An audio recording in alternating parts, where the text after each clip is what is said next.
Have you ever heard about Dolby Atmos and don't understand anything of it? Does it sound like something for cinemas or huge studios to you? Well, today I'm going to explain what is Dolby Atmos. Like beginners, I'm going to answer every question I've had when I was starting to learn how the system works, and hopefully this is helpful to you. This is not going to be a controversial video or anything of opinions. It's just knowledge and studying this format. We're going to talk about what it's used for, how to set it up, how it works, what makes it different from other formats, how to listen to it on headphones, how many speakers do you need, how to export, and much more. Hi, my name is Piluso. This is my recording studio. I'm a professional producer, mixer, artist, and composer, and I built this Atmos rig together with Adam Audio, and I'm going to be doing a series of videos that is going to be a free mini course for you.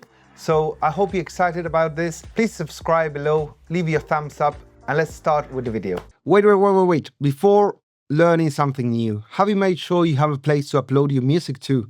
This is very important, and I want to recommend the sponsor of this video that is called DistroKid, that I've been using it to upload my music for the past 6 years. And you can upload your stereo files, and also you can upload Dolby Atmos mixes, which is fantastic. That will go great with this video, because with DistroKid, you have a flat fee yearly that is around $20, and they will take care of your music and upload it everywhere, like to Spotify, to Apple Music, where you can stream full Dolby Atmos mixes, Amazon Music, iTunes, Deezer, TikTok, everywhere. They take care of all of that. You keep 100% of your royalties. You can upload all the music you want yearly. If you are doing covers of different artists, they take care of all of the mechanics. And then they've got lots of very cool promotional tools like mini videos and cards and stuff like that you can post on your social media automatically without even having to know how to use Photoshop, for instance.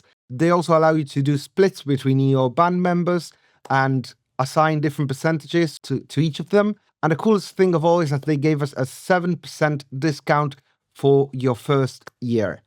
I'll leave that below so you can go and check it out. And let's get back to the video. I'm going to leave a pinned comment below with the full playlist. So Dolby Atmos was born in 2012, but its roots go much further back. We have Fantasound from Disney in the 1940s. We had Cinerama, Dolby Stereo, Dolby Digital, and Oro 3D in 2005, and other big formats. Unlike traditional systems such as stereo or a 5.1, Dolby Atmos introduces a new dimension: height. It's an immersive audio format based on object and not fixed channels. I'm going to explain that more in depth further along this video. So let's start from scratch and let's explain the numbers on different systems. So you might have seen 5.1, 7.1, 2.0 and different systems. I'm going to explain what each of those numbers mean. If you have a 1.0, that means that you have a mono system. The first number indicates how many speakers you got at the height of your ears, like horizontally. So if you have a 2.0, that means that you have left and right. If you have a 2.1, you have added a subwoofer, LFE. If we have a 5.1, we have 3 in the front and 2 on the sides. If we have a 7.1, we have the same as the 5.1, but we've added 2 in the back. Then if we have a 7.1.4, for instance, that is what I have right here, we have added 4 in the ceiling. So we have 2 in front of us and 2 behind of us. So the difference between channel and objects: we have channel-based audio, that means audio that goes individually to each speaker. We have object-based audio. Each sound can move freely in a 3D space, and it's not limited to a channel, but rather it has an X, Y, and Z coordinates. Atmos supports up to 128 channels. This means that you usually have a bed of 10, and then you are left with 118 objects. What are beds and objects? Let me explain. Beds, we have a traditional multi-channel mix that stays fixed in space. The most common is a 7.1.2. 2 horizontal channels, 1 subwoofer, and 2 in the ceiling. Then we have objects. These are individual sources that can't be shared, that move completely free. Each object carries metadata indicating the position of the sound in real time. Now, how do I listen to Dolby Atmos? Do I have to buy 12 monitors?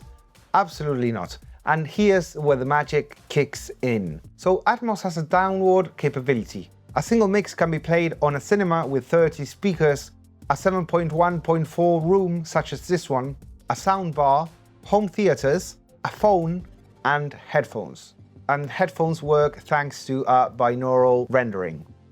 With this, you can listen to an immersive mix simulated in stereo, and you can use any set of headphones you have available. Binaural uses HRTF, that is a filter designed to simulate the size of your ears and your head. And this way you can perceive depth, height, and movement, like in the 3D space.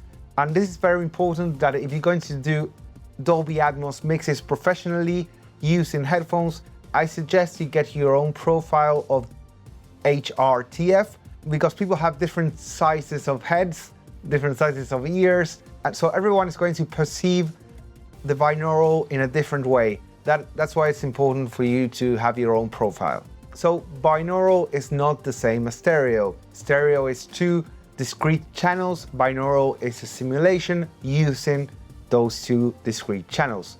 Regarding an interface, if you want to use 12 speakers, you need a 12 output interface. You don't need a very expensive one. Even the cheaper ones that have this amount of outputs have updated firmware, so you can actually have a immersive monitor controller. Let's talk about compatible DAWs. So Dolby has its own software called Renderer, where you can upload the Atmos files and listen to them. You can export, you can edit, you can do panning, you can do lots of things. For instance, I use Pro Tools Ultimate, and Pro Tools Ultimate has an internal renderer from Dolby. So that means I don't need the external one. I could have it if I want to, but I'm using everything inside of Pro Tools.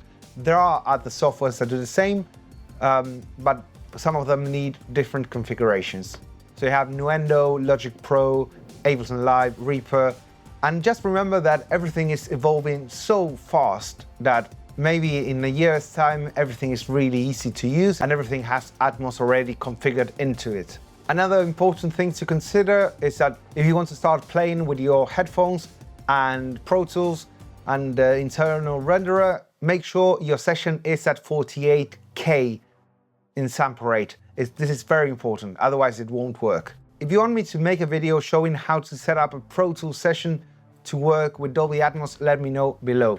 So how does routing and channel order work? So we have film or SEMT. For music, we're going to use SEMT, and that means that the first channel is going to be your left, second channel is going to be your right, third channel is going to be your center, fourth channel is going to be the LFE, the subwoofer. Then the next two, 5 and 6, are going to be your surround speakers. Then 7 and 8 are going to be your rear surround. 9 and 10 are going to be your front top speakers. And then 11 and 12 are going to be your rear top speakers. Usually you select a bed that is 7.1.2 in Pro Tools, for instance, and then you have the rest in objects, and you can pan everything using your 4 speakers up there. Let's talk about fields of application. Dolby Atmos is used in music, for instance. You can stream a 7.1.4 using Apple Music. Up till now, up till the making of this video, it's the only streaming app that allows you to do this. Then you have Tidal that allows you to listen to binaural with headphones. Amazon Music, the same thing. Then film and series. You can watch it on Netflix, Disney, or HBO, or also Apple TV. Video games with VR, consoles, and hyper reality. And then you also have sound installations for different expos and 3D exhibitions. Why did I choose to set up a Dolby Atmos mixing room at my studio? So if you watch this channel, you'll know that I'm a music producer and mixer. First of all, there's lots of music coming out. Catalog music, not only that, but new music made for Atmos. So I also wanted to have the service of mixing Atmos available. You can hit me an email below if you are interested in working with me. And also I'm a composer. I have my own music as an artist, and I also worked a lot for series, for TV shows, jingles, and movies. at a cinema. So when I'm writing music for cinema, I want to compose it for the set of speakers that you will find at a cinema. Otherwise, you're just mixing in stereo and not knowing how it's going to translate in a full immersive setup. I chose to use Adam Audio, that is one of my favorite brands. I have the S3XH, that they are very top high-level monitors for my left and right. And then the rest, I added monitors from the A series.